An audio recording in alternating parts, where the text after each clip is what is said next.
तर चला मित्रांनो, आज आणखी एक नवीन बुद्धांची कथा तुम्हाला मी ऐकवते. तर आता सुरुवात करूया. गौतम बुद्धांचे अनेक शिष्य होते, पण त्याच्यामधील एक सर्वात वेगळा होता. तो एक डाकू होता. त्याला लोक अंगुलीमाल नावाने ओळखायचे. एकदा गौतम बुद्ध वैशाली नगरातून प्रवास करत होते.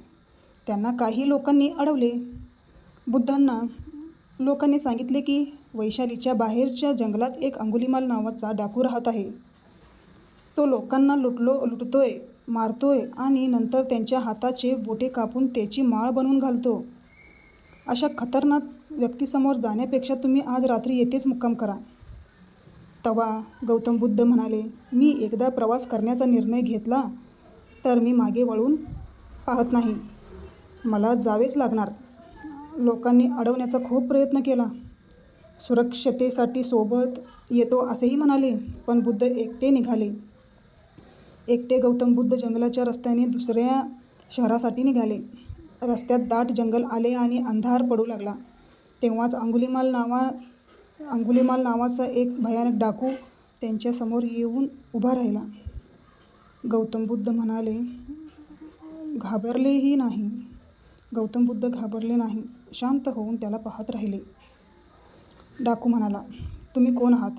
बुद्धांनी आपला परिचय दिला. डाकू बुद्धांना म्हणाला की तुला मारून तुझ्या हाताच्या बोटांची माळ बनवून घालेल. बुद्ध काहीच बोलले नाही आणि हसत राहिले. अंगुलीमाल थोडा असहज झाला.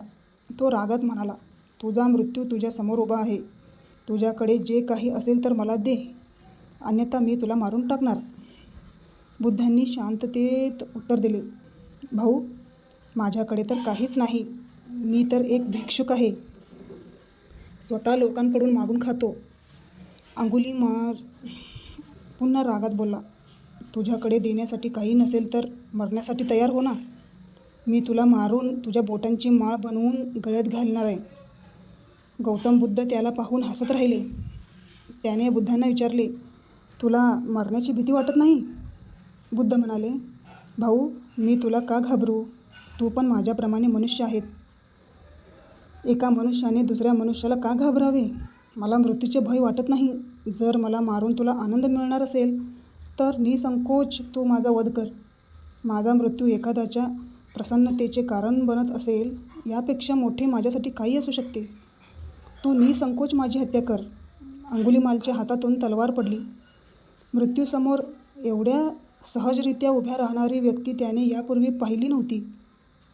बुद्धांच्या व्यक्तित्वामुळे त्याचा सर्व आतंक पराभूत झाला. त्याने बुद्धांचे पाय पकडले. बुद्धांनी त्याची गळाभेट घेऊन त्याचा उद्धार केला आणि त्याला आपला शिष्य बनवले. कथेचे हे तात्पर्य आहे, एखाद्या व्यक्ती किती वाईट असली, पण जर तुम्ही तुमचा चांगुलपणा सोडला नाही तर कुणीही तुमचे काहीच बिघडवू शकत नाही. सत्य आणि धर्मापुढे प्रत्येक वाईट गोष्टीला झुकावेच लागते. अडचणी आणि समस्यांना समोर बघून घाबरणे निरर्थक आहे. शांत मनाने त्याचा सामना करा. धन्यवाद मित्रांनो.